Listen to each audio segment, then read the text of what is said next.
Yo, yo, yo. It's hump day.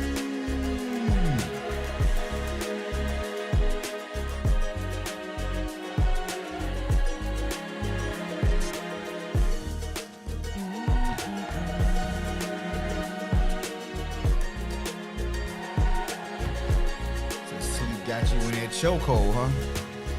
Oh, trust and believe me. Boy understands, because y'all already know.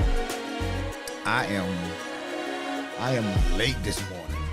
Literally. Woke up late. Yes, sir. Yes, ma'am. Had a lot of things happening. Been a crazy time. And so this show, man, it's I think it's gonna be an interesting show today.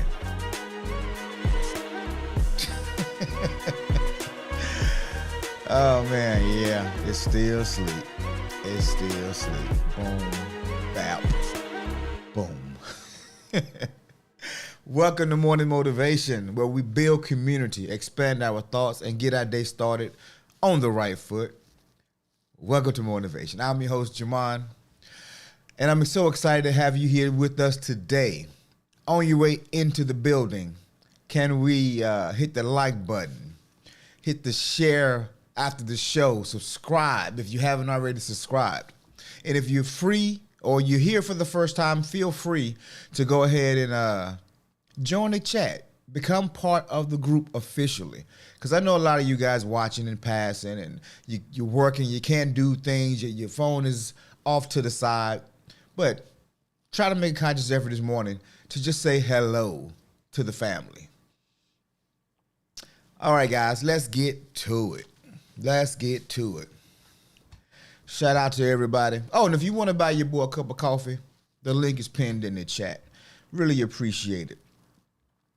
So shout out to that chick, yo, Toronto Riggins, D, Rob in the building. Salute my guy. Man, let me tell y'all. I told y'all I had a freelance gig last weekend. What up, Mo? And I was debating on, and I've been debating for a while now. When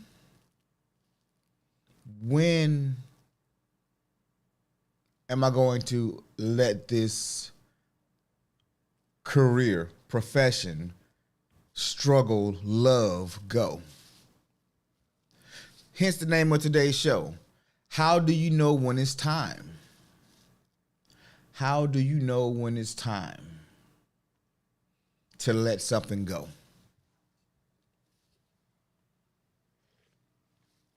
So that's the first question I want to ask y'all today. Y'all help me out. How do you know when it's time to let something go? For you personally. How do you know when something has run its course?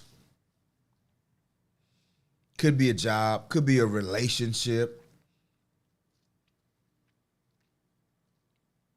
could be something that you've put a lot of time into that is not giving you the fruit that you thought it would. You sowed these seeds a long time ago, but you're not seeing a return on the investment. How do you know when it's time to let something go?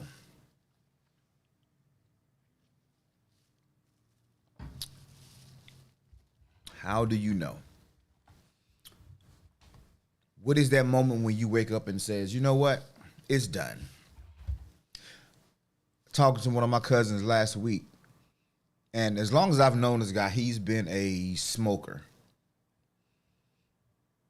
And he comes by, and when he comes by, he always asks me, hey man, you got any good cigars? Because he know I'm a cigar aficionado. And he always asks me, you got any good cigars? And I'm like, for what? You don't smoke cigars. You smoke everything but a cigar. He like, but this time he came, he didn't say anything about it. And I noticed that he didn't smell like smoke or anything. So I asked him, I said, hey man, I said, you still smoke? He said, nah man, I let it go. Cold turkey, I let it go. It's been like 11 months now.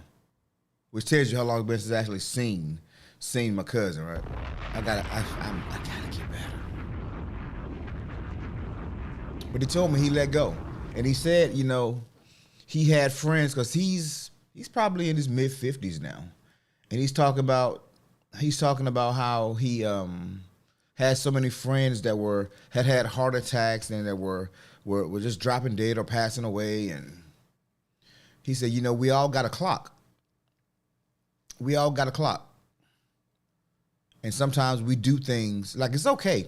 I don't think there's like, even if you eating like fried chicken or you like mac and cheese or a lot of cakes and pies, there's a point in time where that stuff doesn't really affect you much. It doesn't bother you much.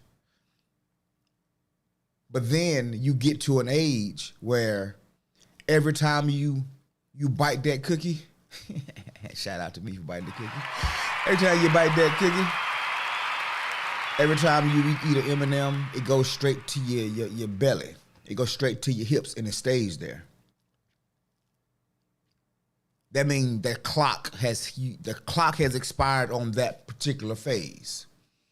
Your body says, hey, you can eat this stuff, but we going to hold on to it a little while longer.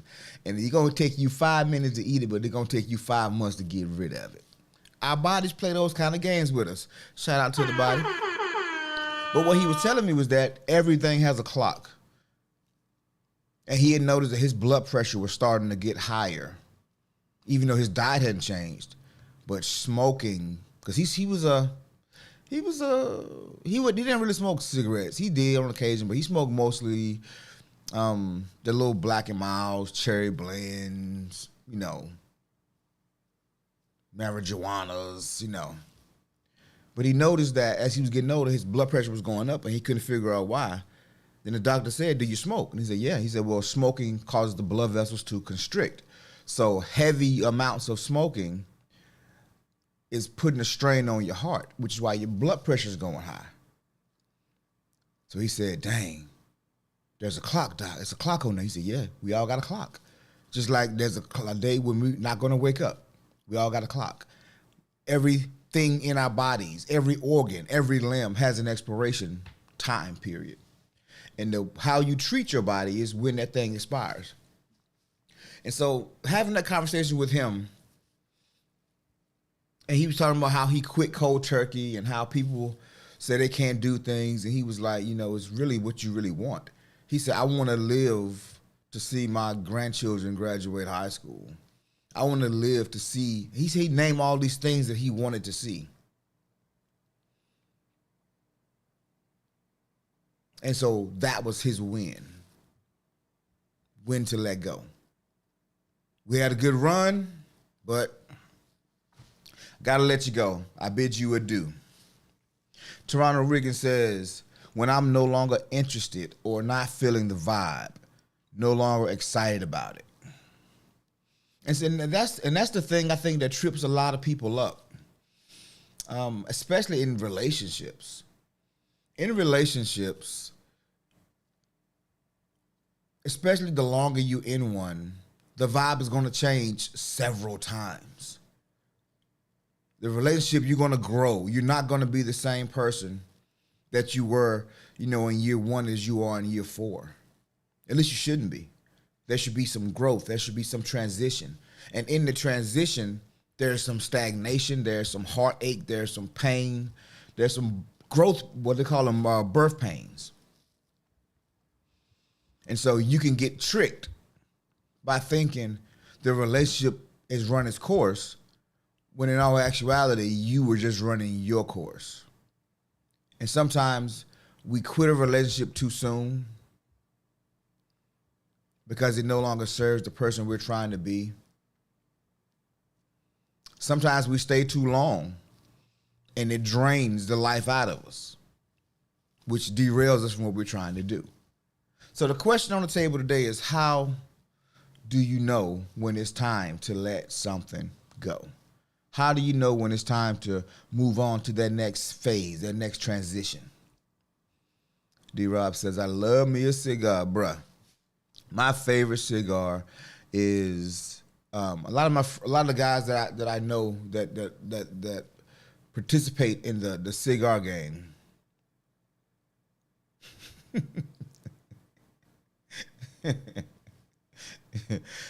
They like the Olivier's and even the old school guys. Like when they were younger, the Arturo Fuentes, that was like the thing. But Arturo Fuentes, it's a good cigar, but I mean, there's not a lot of bad ones out there, if you know what I mean. But there are some that you have your preferred taste, your preferred. It pulls a certain way. It gives you that nostalgic feeling. It gives you that. It pleases the palate very well. For me, it's the Drew Estate brand, the Kentucky Fire Cured. It's just something about that, or the Poppy Van Winkles. Now, if I wanna be a boss, if I wanna feel like I'm doing big things, I buy me a box of them Poppy Van Winkles because they're not cheap cigars, y'all. A box of poppies will cost you almost $300, and it's like 12 in there. Woo. Okay, I'm gonna get off that. That Shaquille said, when it's not benefiting you in other areas of your life. When it's not benefiting you in other areas of your life. That is an interesting one. I had a conversation with somebody yesterday about a topic very similar. And, well, let me ask you this. Tron Rick says, yeah, well, I stayed too long. D-Rob said, can't stay too long. Craig G hit the van. Oh, you see certain names. D-Rob said Rocky Patel. Yeah, man. See, that's the brand that came, 15 years ago, 20 years ago, that just really made his name. But I'm telling y'all, Drew Estate is on the rise. They have everything from the Kentucky Fire Cured, the Poppy Van Winkles, the Fat Bottom Betty. Shout out to Fat Bottom Betty. They got the whole acid brand. Y'all seen nigga with the little dude here on the motorcycle? Drew Estate they're fastly taking over the market in a lot of ways. That Rocky Patel sun grown. Craig G came out the Woolworths for that poppy. Y'all see that, right? What up, Craig G? But yeah, so the lady I was talking to yesterday, she's in a situation where she absolutely loves her partner. But there's some maturity issues or maybe even some insecurity issues that may be causing a little turbulence in the relationship.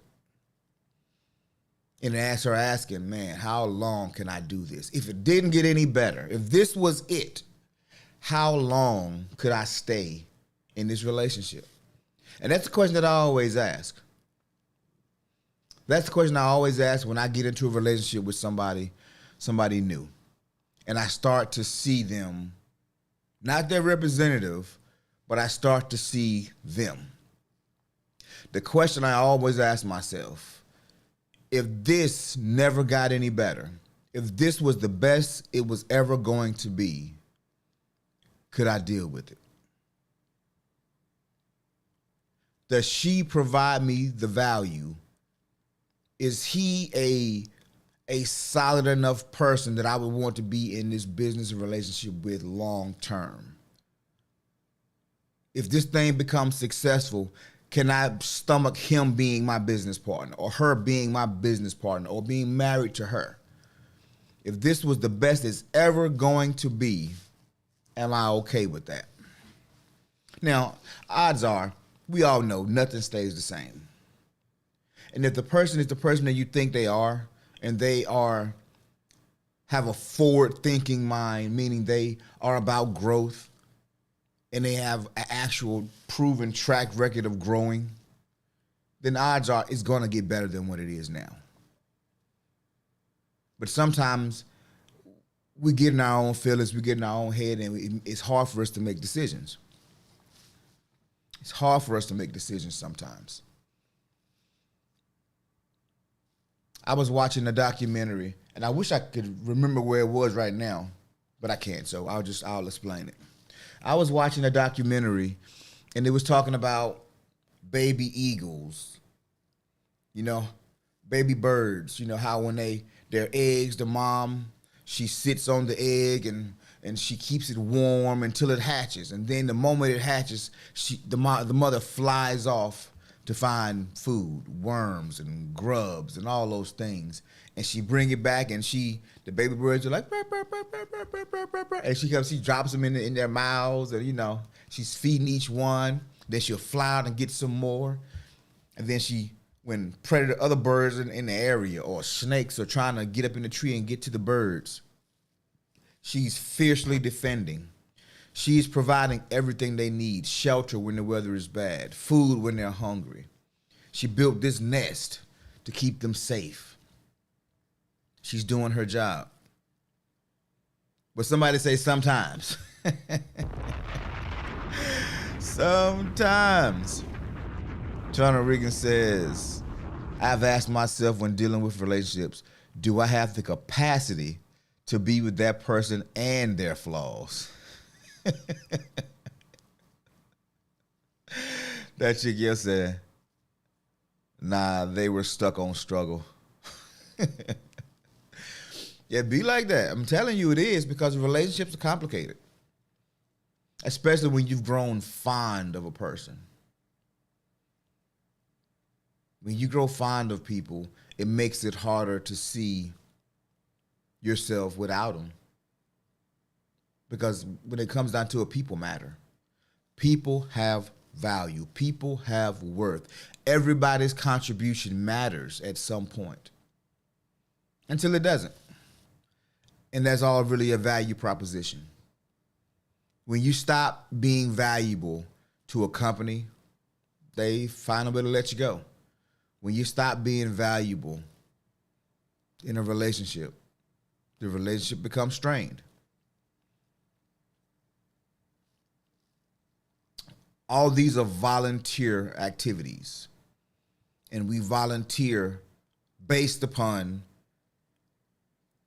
a feeling, a result, an outcome that we want. And when that thing no longer meets the criteria, a lot of people jump ship. But then there are some people who said, come hell or high water, I ain't going nowhere and you ain't going nowhere, and we gonna figure it out. That's that old school determination and grit and love. The men used to have this saying that says, it's cheaper to keep her, learn to love her. It's cheaper to keep her, learn to love her. And in all honesty, it was that saying is not really even about the money. The saying is a motivating factor for a guy to say, bruh, you been with this lady how long? How many kids y'all got together? And you better go out here and go do this mess all over again? It's gonna cost you too much. I promise you, whatever you got going on in your relationship right now, it's fixable. Now, unless you done slept with the mailman, the milkman, and your best friend, okay. That one might be a little hard to stomach.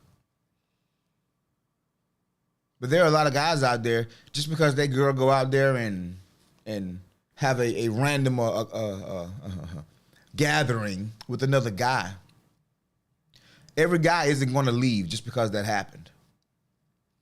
Every guy's not going to leave. I know the premise is that a man can't handle being cheated on. Shit, nobody can handle being cheated on. Some people just do it better than others. A man's ego gets a little bit more damaged. That chick says, gotta wanna figure it out together. Can't be one-sided. You didn't get in this thing with one person, and it definitely one person can't sustain it. It takes two. It takes two. And for a man, it's really an ego thing. If you are, ladies, let's say I'm gonna give a scenario. Let's see how y'all jump on this one. Cause whenever I start talking about the guys, y'all be like, no, sir, not happening. But ladies, you at a business conference, women's conference, whatever conference you would go to, you at a conference. and you with your girls, your sisters, your co-workers, your cohort, and it's a good time. You're learning, you're growing, and then him walks in. Y'all know him. Y'all know him. The one that you secretly like his Instagram videos, and I don't mean as you actually hitting the like button, but you kind of hover a little longer than what you would normally hover. You kind of go through his page and you do a deep dive into what he has going on. That's cute. Nobody knows about it. It's like your secret crush, ladies. The secret crush. And you thinking in your mind, I'd never. That chick yells at him, "Who? That's not what I'm there for, sir." And check this out. Most guys aren't either. When we go out, we're not out there for the foolishness. We're not there for that. We know. Odds of us leaving home, going somewhere, and having a rendezvous with somebody else that we don't even know is highly unlikely. So the idea is not even in our minds, which is why men make up the dumbest lies, because we don't control sex. All we know is I was minding my own business, and there she go. And I was like, nah, boo, I'm getting away, but she was persistent. And then she tied me up, baby. I was trying to fight, but I couldn't. I promise. I was fighting I was trying to get away. It was like I was trying to run from Diddy. As Cat Will said, sometimes you gotta tell Diddy no. Bruh, I ain't gonna even talk about Diddy right now. Foolishness is everywhere. Stiff arm. But anyway, back to my story. Ladies, him walks in. It's the guy that you've been crushing on for a long time. And somehow or another, he ends up in your area and he speaks to you. And y'all laugh and ha, ha, ha, ha, ha, ha. And he and ha, ha, and he smells good. Wow, it's storming. He smells good, and everything that you thought he would be is that plus more. Your husband calls and said, baby, I ain't feeling too good today. I'm about to lay it down. I know it's still early, but I'm about to lay it down. Love you, baby. Have a good night, and I'll talk to you in the morning. It's 8:30.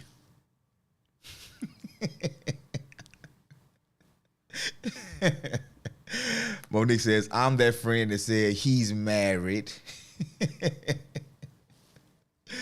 Ladies, it's 8:30. Your husband is going to bed. The kids ain't calling, and you walking past the bar. He's sitting at the bar. He sees you and waves you over. Are you gonna go? No, it's not a trap. Your husband, he really was not feeling good. He had a long day. He just getting over the flu or whatever, and he's exhausted. He's going to bed. But that guy that you bumped into earlier, the guy that you had been seeing online for 6 months and thought he was the finest thing ever, but knew it was never a possibility, so no harm in looking. But there he is, sitting at the bar. Now he's waving you, or he's waving, hey, come over, come over. Are you going over? Ladies, are you going over? Tell me. Or are you going to just turn your head and keep walking?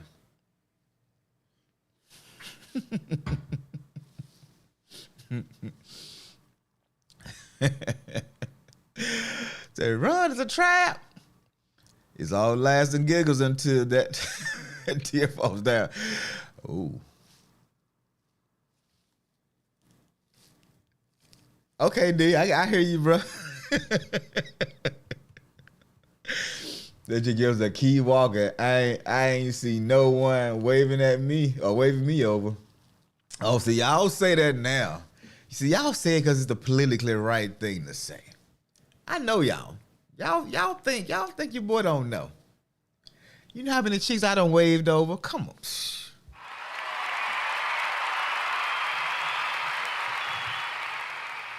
Y'all can say that in this public space because it's the right thing to say. Nah, I'm good. Yes, and spoon with yes, and spoon with Mister. Nah, you good, dog. You good. But nah, what I'm saying is, man, I went so far down this rabbit hole. What am I saying? So I've been in a situation or two and kept it walking. Okay, well, if that's true, shout out to you. Shout out to you. If that is true, shout out to you. I'm just saying.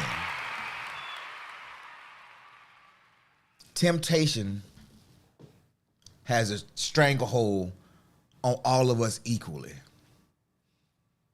Men are the only ones that are weak, especially in this generation of women.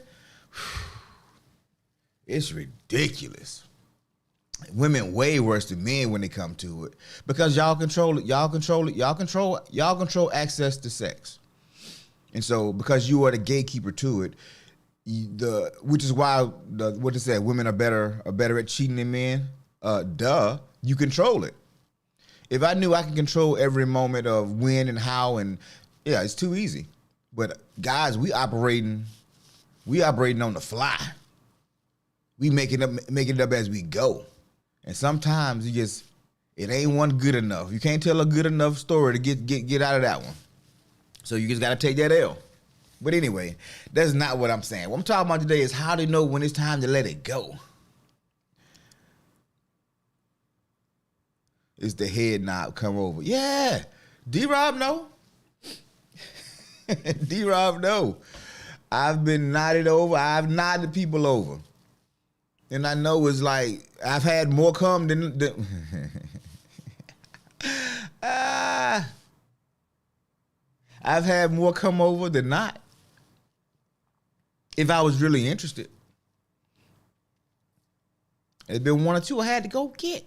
Some of them, they just invited themselves. But how do you know when it's time to let something go? Sometimes we got to stop procrastinating. That's what we got to let go of. The unsurety, the self-consciousness, the fear of failure, the fear of what they're going to say.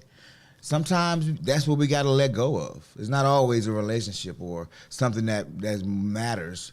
It's letting go of the thing that's holding us back. Sometimes it's getting out of our own way. Why are we talking about this? Letting things go. Because all of us at some point in time, we've been talking about playing small for over a week now. We went into the scriptures, talked about the church and how the church plays a role in helping us play small. Talked about how God created man, how he spoke everything else into existence. But he fashioned man. He formed man. He formed man out of the dust of the ground and then blew his spirit into the body of man. Now, a lot of people don't believe in that creation story, and it really don't matter whether you believe it or not. But there is no denying that mankind, I should say, we're the only ones who have self-actualization, or what is it? I forget the word. But self-determination. We can be what we want to be. We can create, just like a ant makes an anthill. We do the exact same thing with our resources. The earth is not our mother. Time is not our father. The earth and time is ours to do what we please. We have control. If we want a house, we build a house. If we want a car, we create it or go buy one. But somebody has already created the blueprint. We think about our children longer than them just getting out the nest. Like the mother bird. She'll feed those birds. She'll protect those birds until it's time for them to go. until it's time for them to learn how to fly and get out of here. She'll stop bringing food. She'll stop coming home at night. She'll let them figure out how to fend for themselves. That's nature. That is nature. But animals, when they're born, they're not vulnerable very long. Yeah, they're young and they got a lot to learn. But you give an animal a year, maybe 2, and they full grown. Humans, we ain't full grown until we, if you could talk about the back in the day, the moment you could actually produce life. So that was around, women, we each cycle between 12 and 14. Guys, the moment you can fertilize an egg, But in modern times, you ain't considered grown till you're at least 18. 18 years compared to 2. Animals, they're not meant for the long haul, which is why their lifespans are generally much shorter than ours. And we can master the time that we have. But some of us are stuck in fear and in uncertainty. When is it time to let go of the fear and take that leap?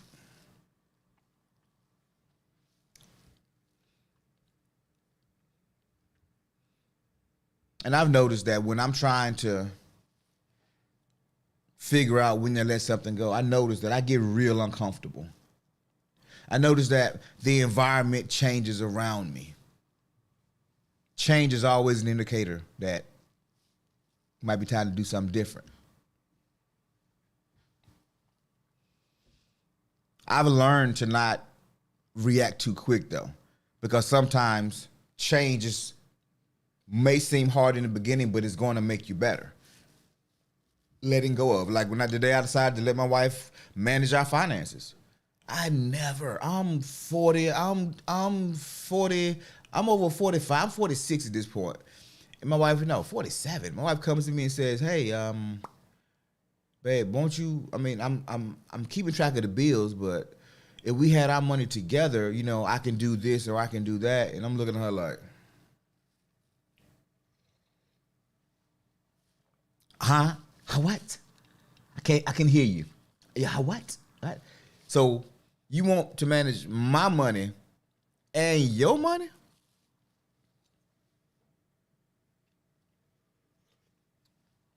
Where they do that at?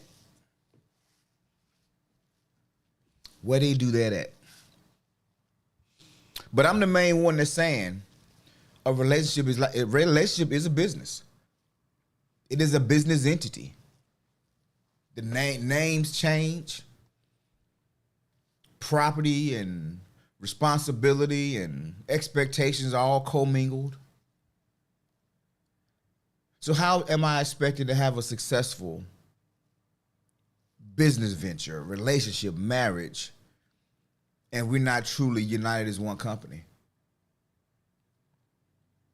How can a company operate effectively with the major portion of it not being in-house? That just doesn't happen. And so then I had to make the decision, why did I marry this woman if I don't trust her? Or is it that I don't trust me? Am I afraid of making a mistake? Am I afraid of getting burned?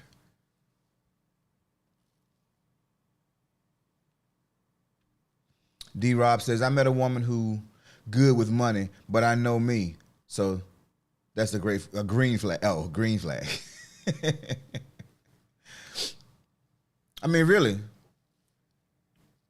The thing that was holding me up was and honestly, I've never been the best as it comes to managing money because I never really had a plan for it. And if you know anything about money, money is currency. It needs to move. And there needs to be a plan for it. My money would just stay in the bank and I spend it if I needed it. But if I didn't need it, I'd let it stay there. It was never making me more money. It was never growing. It was just there when I needed it. And there's nothing wrong with that. But my partner had a plan that not only would benefit us short term, but also long term. If I'm the CEO Do I also want to be the CFO? Do I also want to be the COO? You cannot run a successful organization by yourself. So my wife is the CFO. She's the CFO. And I got to trust her. I also have to make sure she has the resources that she needs, the tools that she needs. And so I let go. And because I let go, I'm sitting in a new studio right now. D-Rob says, my mom and dad been married 24 years and she been the financial manager. I'd ask my dad for financial advice. He'd be like, ask your mama. Yeah. Because for me, it wasn't ego. It was trust. And so I had to reconcile, do I trust her or do I not? I trust her with everything else except my money, which I don't even really care that much about. But maybe it's the perception. Maybe it's the perception.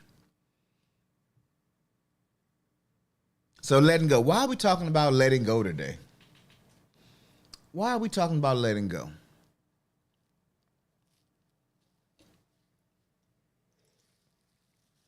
Because many of us, we're still playing small. We are confused. We're talking to a million people about what's on our mind. We're not sure which way to go. We're not sure what to do.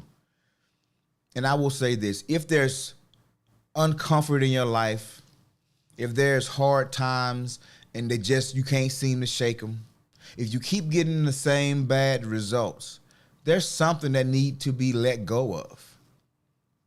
If you still stressed out, if you still depressed, there's something that needs to be let go of.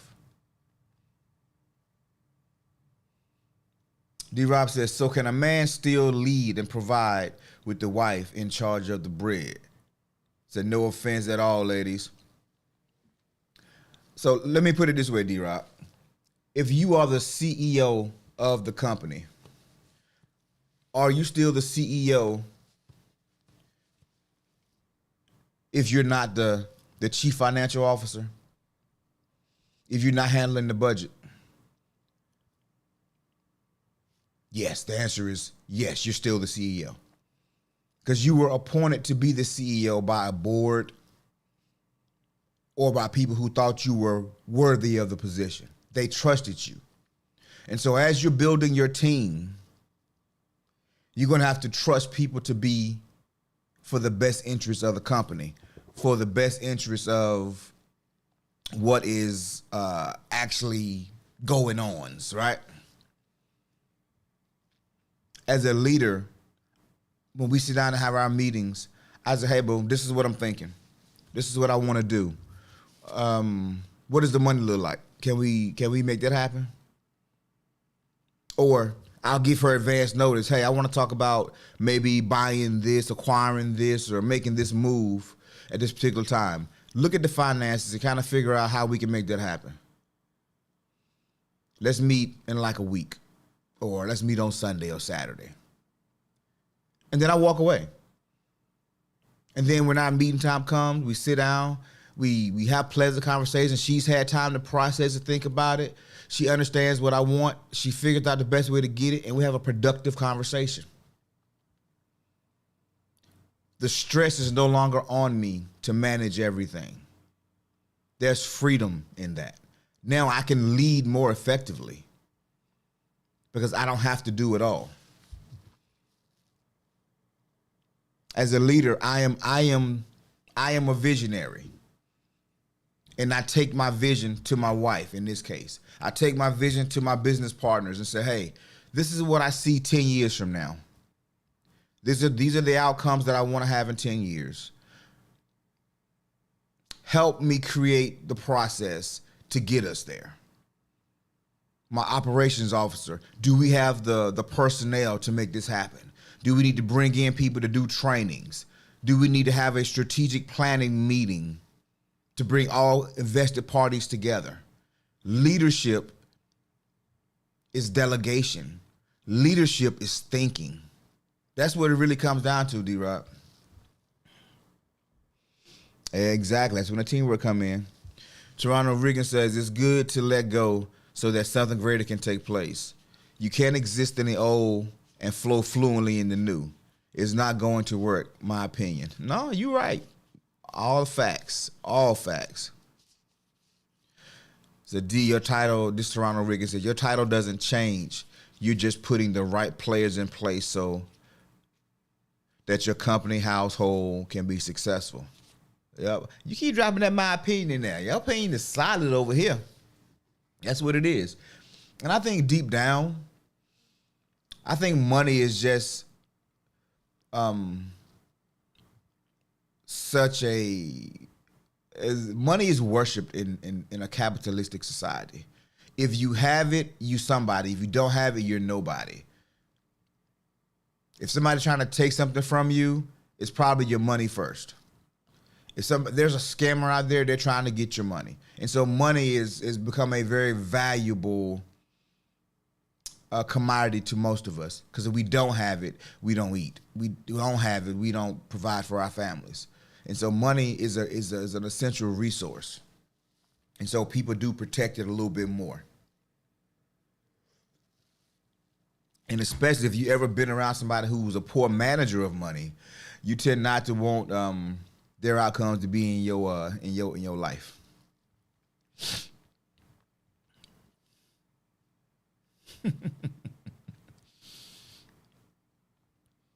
Nah, bro. Feel free to ask questions whenever you want to ask a question. And also, I'm going through a space where today is Wednesday, and I almost quit both my jobs yesterday. This week. I almost quit one Monday. I almost quit the second one yesterday.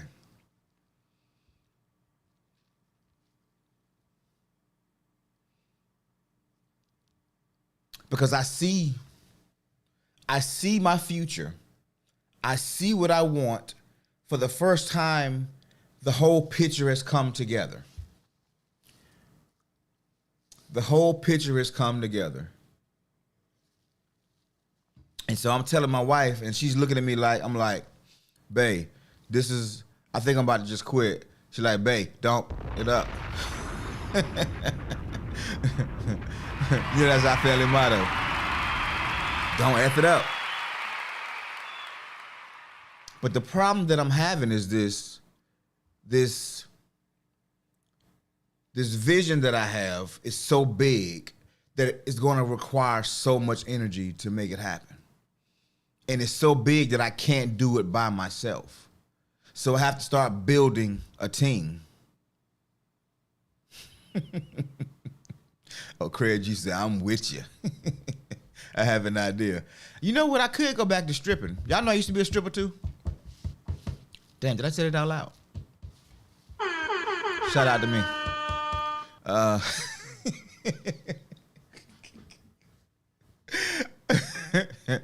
I can't go back to that, working that pole. Well, pause. I can't be working no doggone pole. I'm sorry, not working the pole. Guys don't work the pole. I'm tripping. Oh, man. But anyway, I could go back out there, but my wife would not be happy with me out there being, being a gigolo. She wouldn't be appreciative of that. Craig said, I know a guy at the border. I bet you do. I bet you do. Oh, Toronto Rick said, you have your team here. Oh. Okay, Chocolate City. No, it was actually Dark Stranger. Just keeping it a buck. It was actually Dark Stranger. But anyway, that was the other idea. Magic? No, not Magic Mike. They just call me Magic. Cause y'all keep telling y'all, man. Look, I'm a freak of nature. I'm a freak of nature, bro. I'm telling you. I'm gonna just stop right there for my wife to get on and strangle me.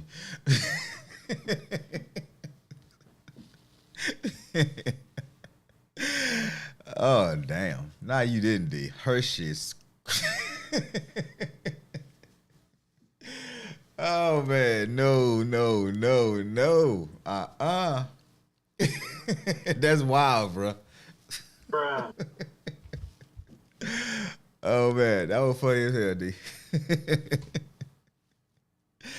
Oh man. Okay.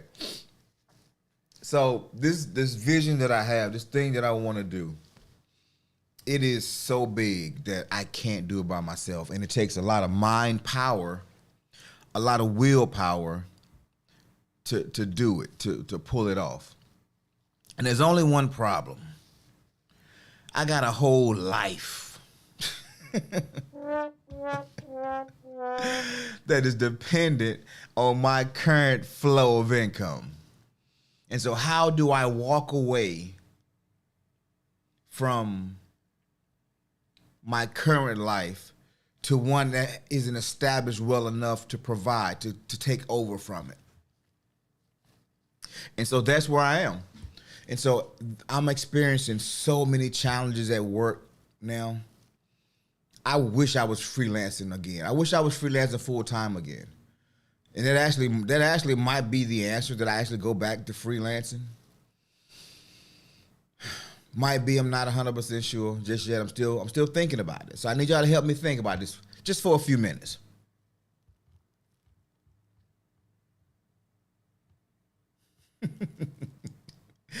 Terrell Rodriguez says, D, you need to get paid for your exciting word phrases. That chick said, that'll stop you from quitting every time. Yeah, that, and also look, imagine my wife's face when I come home and say, hey, I ain't got to go to work tomorrow. I quit. What I tell you, y'all remember the old cartoons when the character's mouth would hit the floor? That would be, Bobby's mouth would hit the floor if I came over and said that. Yeah, I ain't got to go to work today. Yeah, you off? Yeah, permanently. Yeah. Yeah. And so I'm noticing that everything in every area, even in the parenting space, I'm noticing in every area there's turbulence. There is this uncomfortable, lagging feeling that the end is near.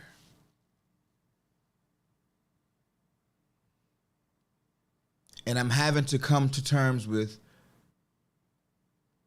do I let go? Or do I just keep holding on and see?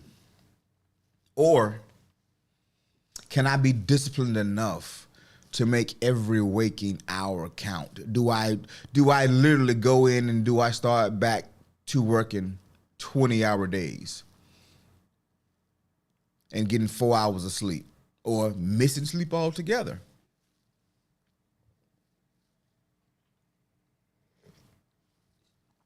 And so the question I think that happens is, what's the cost? What is the cost that you are willing to pay for the thing that you want most? What is the cost? What is the cost? I know a young lady, and I'm saying this just to get y'all reaction, lady, because I already know what y'all gonna say, but I want to see it. I know a young lady. She's a grown woman. She's probably 40 now. She's probably 40. But she met this guy. Not gonna call his name. He's a very popular guy. She met this guy, and she fell madly in love with him. Madly in love with him. And he fell madly in love with her. But there was just one little problem. One little problem. He said, baby, as much as I love you, I have to be honest with you. I have an addiction. And she was like, oh no, is it crack? Is it weed? Is it something stronger? He said, yeah, it's something really, really strong, and I don't know if I'm ever gonna be able to give it up. And she says, I love you. And whatever it is, we'll work it out. We'll work through it. And he was like, but you don't even know what it is yet. She said, it don't matter. I love you that much. We're going to work through it. What is it?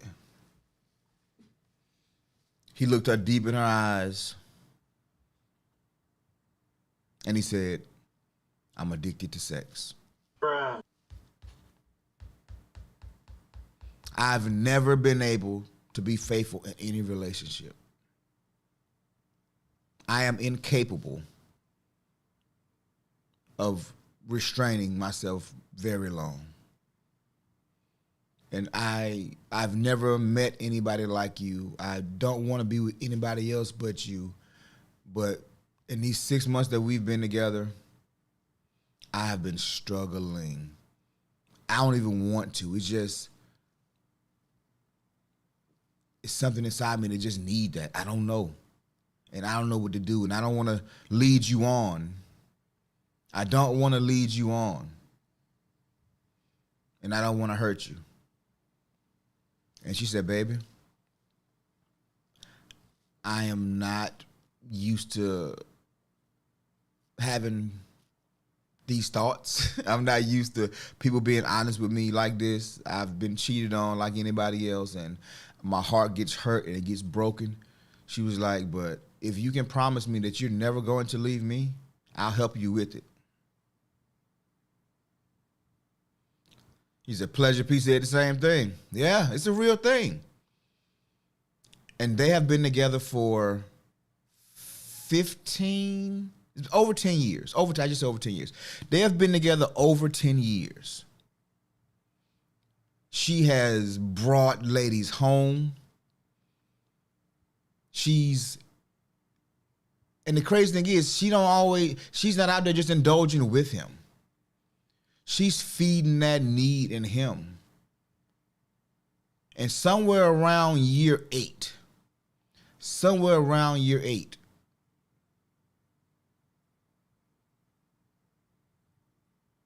their relationship changed. He fell deeper wig switches. Yo, you certain places you can't put that wig, Mo. Certain places you can't put that wig. Because the one thing you can't fake, yeah, ladies, I'm saying, the one thing you can't fake is that new relationship energy. It ain't the amount of role playing and costume changes that's going to make it new. New relationship energy is a real thing. And so somewhere around 8 years, that changed. When I talked to him, he told me, he said, man, I'm going to be honest with you, bro. He said, my desire is crazy. He said, every chick I see is like, I'm wondering, I don't know what it is. I think something broken inside of me. He was like, but you know what, my wife, man, because they married. He said, my wife, she rides so hard for me. He was like, I never really had a conscience about it before because it was just who I was. He's like, but she makes me want to not do it. But he said he went a year one time. He went a whole year when there was nobody else. And he said, I was just like, I felt like I was broken on the inside. And it wasn't that my wife wasn't enough. He said, we did it. I mean, my wife was sore. she walking around just like, don't touch me no more, please stop. It's just like it's this thing inside of him. And it's just insatiable hunger. And he was struggling at that point because he felt like he just was broken and he didn't want to keep putting her through it. But she refused to go. She wanted him so bad. She loved him so much that she said, I will sacrifice my ego for you. And they take great care of each other. Now, they've slowed down a lot since they first started. But they're probably one of the happiest couples I know. And she ain't trying to go sleep with no other dude. She ain't trying. You know what I'm saying? It's like she's the only person I've ever known like that. Said, don't break the taco.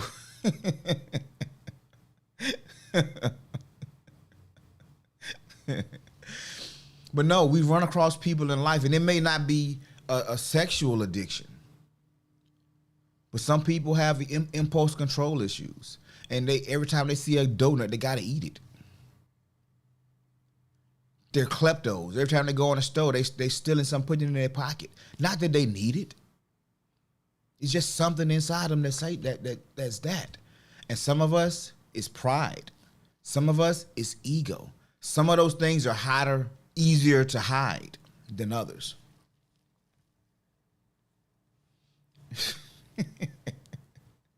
That is wild. Some of our shortcomings are easier to hide. And we know we're a lot sometimes. And then expecting somebody to deal with us and accept us for, you got to accept me for who I am, but we're not willing to accept anybody else for who they are. That's a flaw in the human condition. We want to be accepted, but we're not so accepting.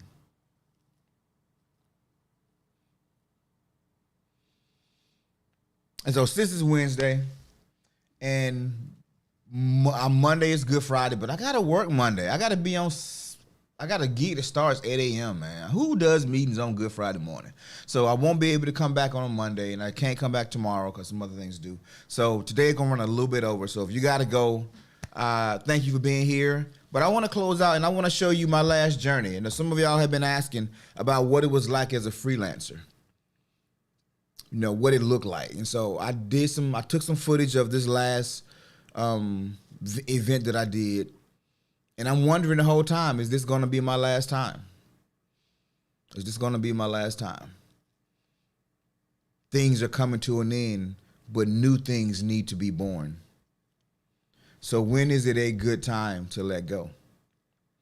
And that's an individual question that we all must ask. Because, yeah, I know, you work your side hustle until, you can replace that income, then you go full time. That's the general thoughts, right? But there's another thought that says, hey, you go get a loan. Take out a business loan. But then you just put yourself in debt, hoping that this thing gonna pan out. There's so many ways to do it. But what's the best way? And only we know what's the best way for ourselves. And so just as a little treat today, I just want to show y'all what happens behind the scenes. I don't have to be at the house for another few minutes, so I'm going to hang on. If you guys are hanging there, cool. I know some of you driving, so it might not be too big of a problem. But for those who got to go, thank you for being a part of today's show and today's conversation. And as you're going through your life, truly, truly think about not just your deal breakers, not just when is a good time to let something go, but also consider, why should we stay? How long can we endure? And will it be worth it? Because sometimes we do quit things prematurely. Sometimes we do. Sometimes we do. And quitting prematurely stunts your growth also. Because now you're sitting back and now there's fallout that happens with the quitting, the premature quitting. You didn't fully develop. It's like taking a cake out of the oven too soon. It looks good on the outside, but on the inside it's still gooey. It needed some more time in that fire. And that's what life is. We're becoming something. We're growing into something more. And there's times like in hopscotch where you jump in and you jump out. Knowing when that time is, though, that's a science, that's an art. So with that said, if you got to go, thank you. Have a great day no matter what. But if you're hanging out for a few more minutes, Monique say no debt. But if you gonna hang in here for a few minutes, I want to share this last event that I did. I guess the video will explain itself what it is. What's good people? I'm doing a freelance gig right now, and I'm not sure how much longer I'm gonna be doing these. So I just want to give you guys an inside look behind what I do. I don't have a camera person following me today, but I do I'm doing an event for the American Heart Association, and so I'm behind the stage. You see, they're auctioning off cars and things. This is a behind the scene look. Today is slightly different. Over my, let's see, cars, doors. Okay, so basically what's happening right here, I'm showing you guys the inside of a ballroom. It's the American Heart Association's charity drive. And they bring out a bunch of sponsors, and all the cars that were in there were, cars that were props more so than anything. They were not auctioned off cars. They auctioned off some like gifts and some vacation packages and some jewelry, and they were mostly just props. Though I thought they were auctioning it off.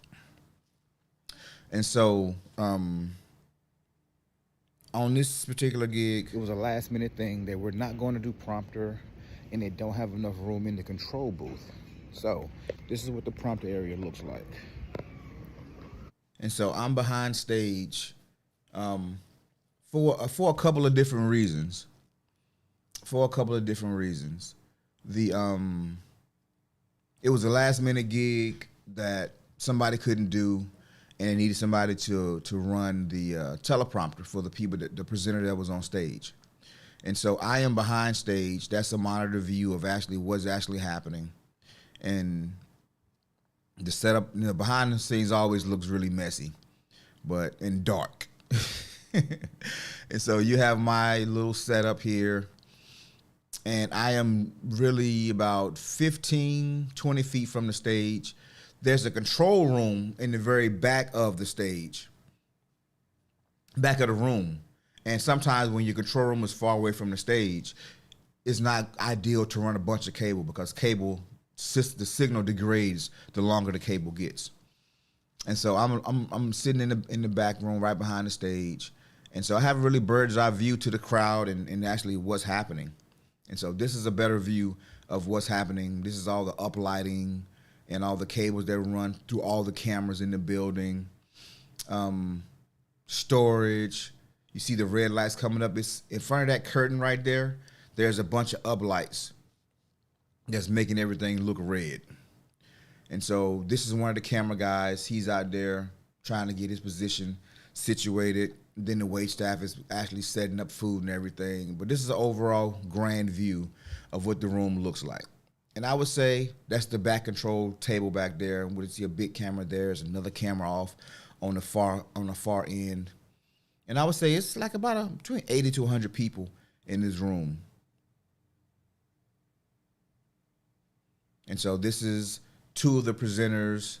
They have their scripts loaded, and this is the stage manager. She is actually helping them with the rehearsals, getting their timing right, their cues right. And this is when people just start getting ready to come in. So as the teleprompter operator, once my script is loaded and I'm set and we've done practices, I'm free to move around and kind of just go mingle a little bit and just see what's happening. And so this is the event of the season right here in our this is the beginning. The 2024 American Heart Association Hardball here in the Triangle. And tonight we are going to share stories about how the American Heart Association has helped our neighbors live longer, healthier lives. Now, since heart disease is the #1 killer in our community still, there is a lot of work, literally. So you see how it works right there. I have a small monitor there so I can actually see who's presenting. I can see who's coming to stage. Whatever the audience sees, I also see from behind the stage. And I'm putting the words on the screen. And I know if you're looking at this monitor, you don't really see a screen there. And so what generally happens, I'll come back to that. That was the auction. This is what you call a presidential teleprompter set. You see those two, let me see, can I do this? Those two glass panels right here. Can y'all see that on the screen? Nope, y'all can't see that on the screen. So these, you see the glass podium, with a clear podium, and you see these poles coming up on each side of it with that little flat panel thing. That's the teleprompter. Then at the very bottom, you see that little box-looking thing down there. That is the monitors, and I am sending signal from my computer to that monitor, and the person that's presenting is looking to their left, they're looking to their right. Matter of fact, let me minimize this quick. And so they have it's a panel right here, and it's a panel right there. And as they look into the audience, the words are on the clear panel. The audience can't see it on the back side, only they can see it on the front side. And so they're reading side to side, and it looks natural. This is what presidents use. This is what members of dignitaries use when they're addressing their people. And so this is just a little trick that people, because I know if you watch, especially in the last 2 years, if you watch like election nights, president accepting this, either making a concession speech or making his the winning speech, you notice those panels that sit out in front of them and you never knew what they were. It's a teleprompter. And so for this particular gig, that's what I was there for. One of the easiest jobs. Well, actually, it's not the easiest. It's actually one of the hardest jobs, because if you got a bunch of presenters and they all have scripts, it's your job to make sure that their words are where they need them at the exact moment they need them. And you can't fall asleep. You can't get tired. You're staring at the screen and you're reading as they're reading.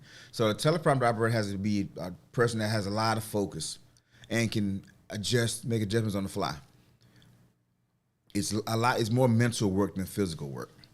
And so this is the DJ at the end. She comes on and she's basically just, letting it happen. But that's my little farewell as I'm leaving. But what I want to highlight for you guys. Thank you, number 130. This is the auction. Thank you, number 134. Thank you, number 129. Thank you, number 140. I told you. I gotta hear the clapping note. Thank you, number 165. Thank you, number 163. He's reading out these numbers, right? These are people that have raised their paper, their paddle, Thank you, number 215. and they're donating $1,000 to the cause. And so he's thanking each one individually. Thank you, number 181. Thank you, number 274. Thank you, number 216. You see, it's a couple of brown faces in there. Thank you, number 177. Not many, but it's a couple. People are raising their paddles and they're donating. They're donating to a worthy cause. Thank you, number 327. They're donating to a worthy cause. Thank you, number 226. And this went on and on and on. Thank you, number 228, right there. What's that? There we go. So, but anyway, that's what impressed me the most, I think, about that event. It's because it wasn't that many people in the room, but everybody that was there, they came in to give. And that was just at $1,000. They started at $25,000 and they worked their way down in increments of 5,000 until they got down to 1,000. They raised so much money in that thing. But is there any wonder why communities that stick together win?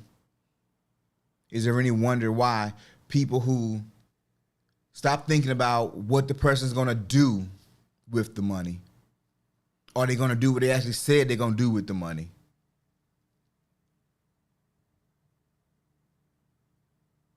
Or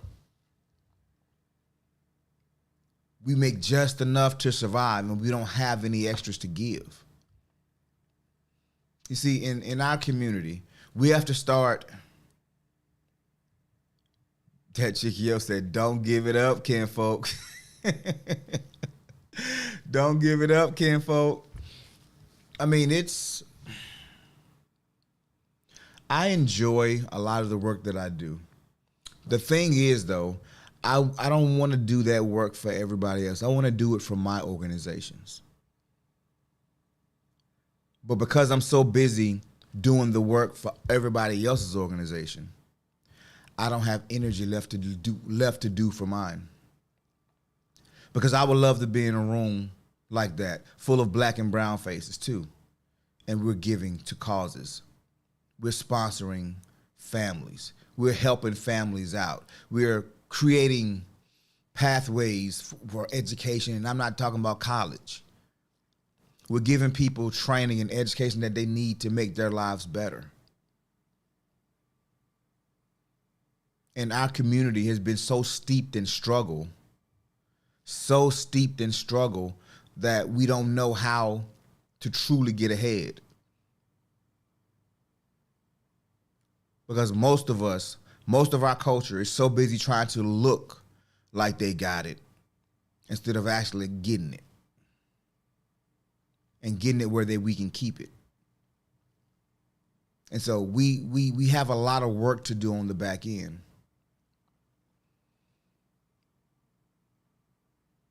I mean, just think about it. Most people don't even want to give you a like on your video on YouTube. If you don't want to give me a like,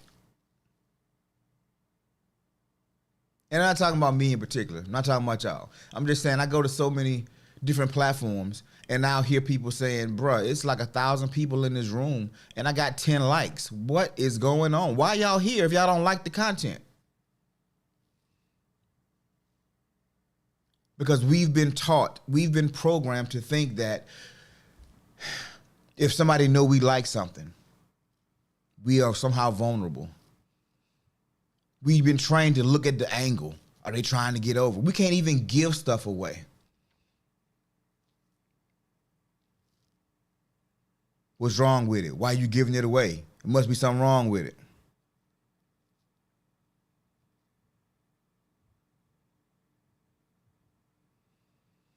And so we have some hurdles to go. Yeah, Monique, that's right. We don't do stuff like that. We don't stick together. We used to. We used to. But it was about survival. We didn't have a choice. Now that we have a choice, we tend to be lone wolves and lone families and build our silos. And this is my house. This is my family. This is what we're going to do for ourselves. We won't even involve our other family members because we can't trust them either, right? But other communities, they stick together. I've seen some Hispanic families live 5 families to one house before. Each family in a room. They share a kitchen. They got 5 incomes coming into one house. 1 month, one family pays all the bills. Next month, another family pay all the bills. They chip in on the food.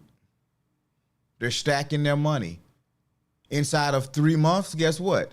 2 of those families can move out, or 4 of those families can move out, and another 4 will move in. It's giving the causes that matter. We have to do a better job. We have to do a better job of sticking together, letting each other know that we care about each other. We support one another. But because we're new to it, we have to make room. There will be some error.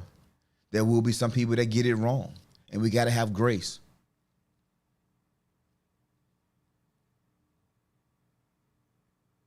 They are buying the block. Yeah, that's exactly what's happening.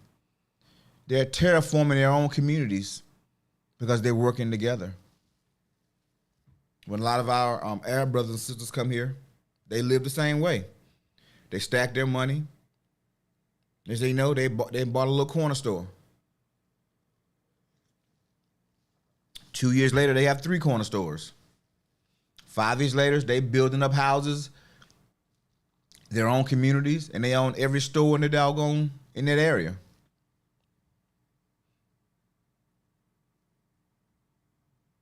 Most of us are clout chasing. Most of our community, we rather clout chase and act like we got it than actually have it. So this is the things that I want to do. Not just be able to bring attention to it, not just be able to talk about it, but I want to be able to create my own content around these topics. I want to find people who want to go in and invest, people who want to go in and collaborate, people who want to go in and be the standard, because somebody has to do it. Somebody has to do it if we want a better future for our children, if we want to command the respect that every other community commands. Because right now, you can do whatever you want in our community, and there's not a lot of accountability. Nobody's going to hold your feet to the fire. But you go in other communities and you disrespect their women. You go in other communities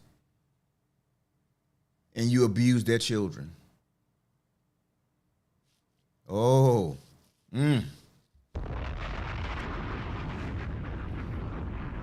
Monique says, I did have a friend who tried to do it with his siblings, and the siblings sabotaged the business and thought they were hurting him but was hurting themselves. Yeah. Not sure if y'all have quick trips up there, but they starting to be everywhere here. Yep, we got them in North Carolina too. Sure do. Sure do. And unfortunately, starting sometimes with family is like the worst way to start. Because as the scripture would say, you know, a prophet is without honor everywhere, but it is with honor everywhere except his home. Because you're familiar with your family. There's personal things in the mix sometimes that clouds judgment. I think they got Myron Golden. He was I saw a video of him one time, and he talked about a contract versus a covenant. He said a contract is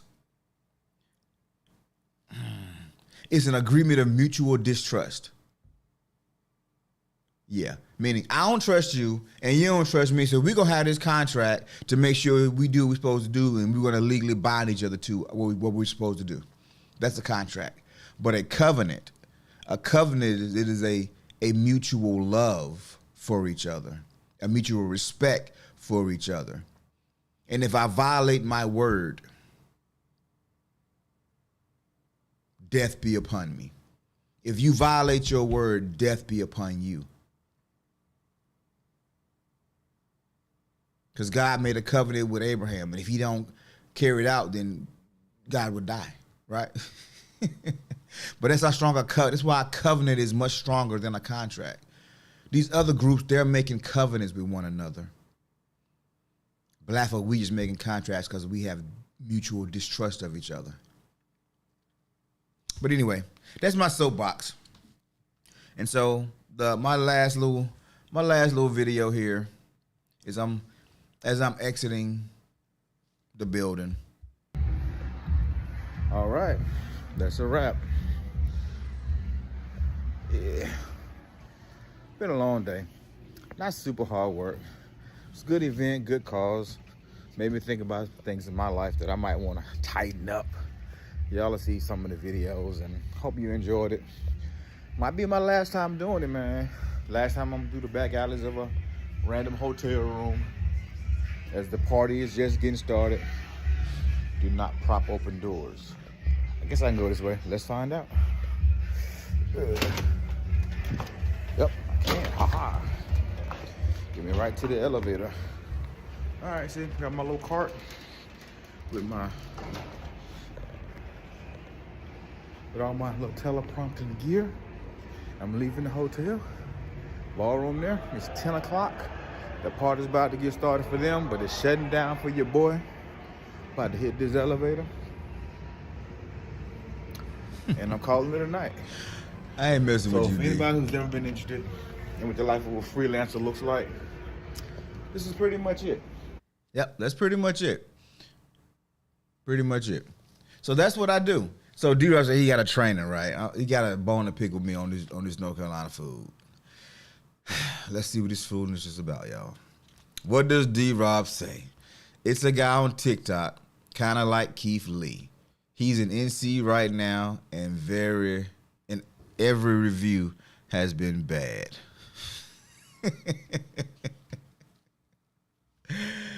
Oh, man. Yeah. You know what? Yeah, I can't even with that comment right now.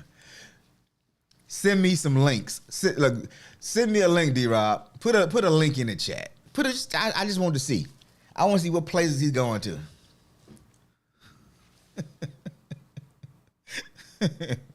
I need to verify what you're talking about. I need to make sure you ain't trying to sabotage the listeners' ears and eyes with your blasphemy right now. Because I've seen a couple of interviews or a couple of food reviews where people are swearing by some stuff. Matter of fact, I try most of the restaurants that I see those reviews on, and when I go in, I'll be honest with you. Angie's Jamaican Grill, bruh, nothing but jerk. The Caribbean joints, man, some of these barbecue spots, I'm telling you, it is hard to go wrong. Now, if you go into Smithfield, even Smithfield is pretty decent. It's a chain restaurant. It's not even that you know what I'm saying, Pawpaw out back there with the pig on the smoker, and they got a little restaurant going. That's the best.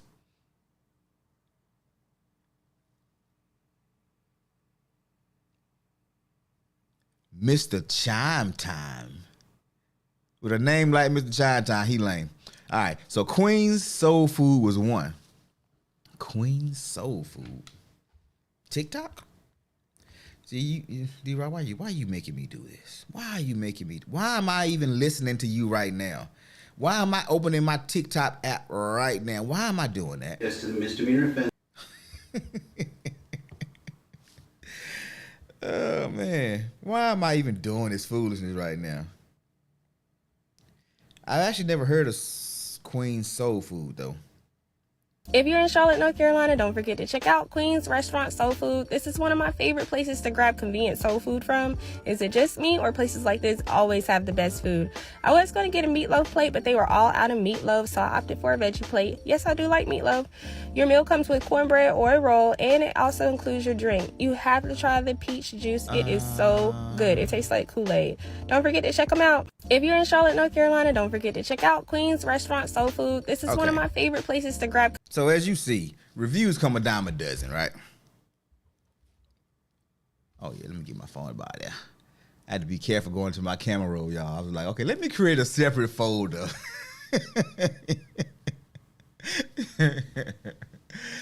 Yeah, Queen's Soul Food in Charlotte. Now, if it's in Charlotte, I can't promise you that it's great, but it's so much competition in Charlotte, you're not going to survive if your food ain't good. I'm just saying.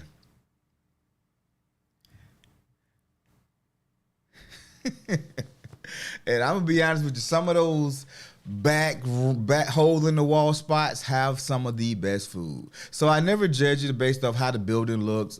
I judge it based off the food, because there's somebody in there that cooking their butt off, and that food is good. Now, the presentation might turn some people off. I get that. I do get it. But I've had my best food experiences not in the high-dollar restaurants, not in the big, where everybody repping. It be those little small hole-in-the-wall spots where somebody grandma in there just came from Jamaica, and she making real authentic Jamaican food. Or somebody big mom back there, and she got the smoked neck bones in the collard greens, and she add, a little Irish to it. And it also, what is it? Monique says, right, I've lived in Charlotte and never heard of it. Yeah, sometimes people they're just fly by night joints, they popping up and they just getting started. They're just getting started. So that's why I don't judge them like that. But anyway, so guys, that's gonna be, man, we went an hour and a half today. That's the show for today, man. And I just wanted to go a little longer because somebody told me that the shows could be a little longer. But also, this is gonna be it for the rest of the week. My week is already spoken for. So I wanted to give a little bit more and just ask that question: how do you know when it's time to let something go? And we have to really be calculated. Is it our ego? Is it our pride that's letting it go when we really should hold on to it? Or is the environment around us is kicking us out? Is the mama bird stop feeding us? Yo, for those of you who don't know, Craig G about to know about this, but Kitchell Grocery. Yo, I stopped by Kitchell Grocery yesterday on the way home to get some gas, and they got a full buffet kind of style. Not where you actually go and get your own food, but it's a line behind glass. And I got me a meatloaf sandwich, y'all. The damn meatloaf was that thick. You put the bread on top of that joker, smush it down. Best sandwich I ever had in my life. And I should have took a picture of it. I got a doggone grilled turkey wing. See, it's the hole-in-the-wall spots, man. The spots off the beaten path. That's, I can't even tell you. But if you ever been in the area, Kitchell Grocery, they fry. I used to go in there in the morning time. Years ago, I used to get the fried pork chop sandwich with the egg on top. I think I'm going to Kids Grocery for lunch today. Monique said, I'm on vacation next week. Y'all have a great weekend. Turkey wings scaring me seeing hair on them. No hair on these turkey wings, I'm telling you. But anyway, y'all, look. Okay, I'm starting to re-rambling now. I don't eat beef, but that turkey wing might be worth it. It was. Yo, I'm just telling you. Anyway, how do you know when it's time to let go? Sometimes life forces you out of situations. Sometimes everything around it is so uncomfortable that it's unbearable. And sometimes it's our ego and our pride, and we just can't stomach how it makes us feel. Honestly, that is the worst time to let something go, because that most times means we need to grow. That most times means we need to grow. And because we keep quitting stuff that makes us feel away, we're stunning our growth. But when the company, the person, the environment is literally spitting you out, is no longer comfortable, you would like to stay, it's comfortable to you, but it's forcing your hand, that's when I find it's always the time to go. And then immediately after I leave, new things open up and happen it's just not a drop off. There's an ascension that happens. That's when it's perfect. But when I made the decision, when my pride was hurt, my ego was bothered, and I decided, you know what, you can talk to me like this. Kevin, did you tell your mother what I said? Yes, I did. Well, what did she say? It's about to go down. My mama told me to tell you. Yeah, it's a natural flow. It's an ascension. It's an ascension. Growing pains are part of the process. Exactly. Bro, I'm telling you, bro. Telling you. I almost got it yesterday, but that doggone meatloaf, because I love a sandwich. That meatloaf looks so good. And that turkey, I went in to get some gas. And I left with some doggone sunflower seeds, so a meatloaf sandwich and a damn turkey wing. And it was good. It was so good. It was so good. But anyway, thank you guys for your time, for your attention. The things that we hold on to quite often are the things that's stunning our growth.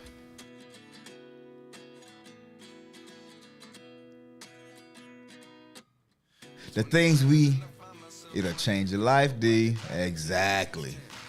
The things that we hold on to that we should let go of, it costs us a lot to hold on. It costs us a lot.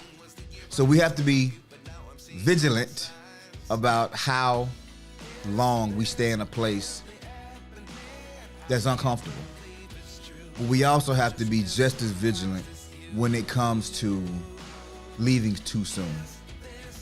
Because if I was to walk out on my job right now, even though it's uncomfortable, even though it's this, and I don't have the appropriate things in place, then I can cause irreparable harm to my family. Now, there's a thing called faith. And what is faith? The substance of things hoped for, the evidence of things not seen. That is proving what I've seen in my mind already. Bringing it to life so you can see what I see. But I know it's going to happen. But if I haven't done anything, I'm just believing, I'm thinking I'm going to magically manifest some things out of thin air, that's not going to happen. That's not going to happen.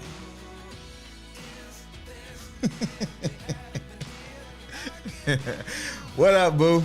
Vigilant, yes.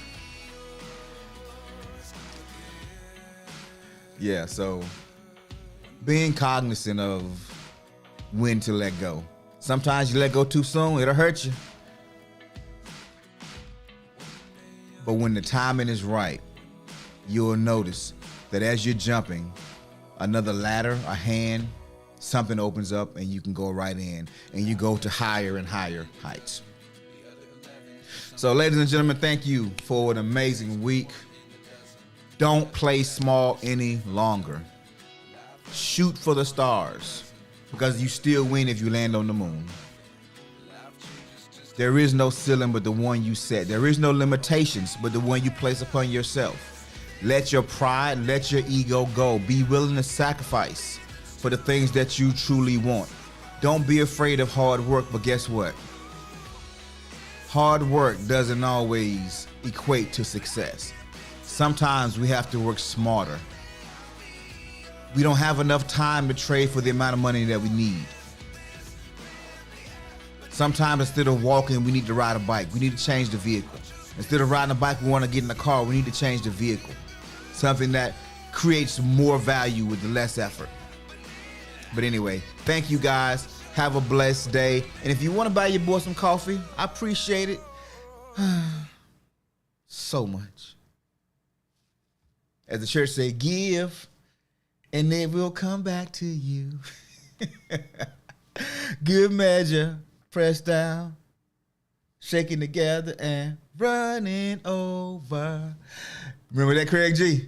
Yes, sir. Mount Moriah, me Zion. All right, y'all. Y'all have a great weekend. Have a great week. We'll see you on Monday. Peace.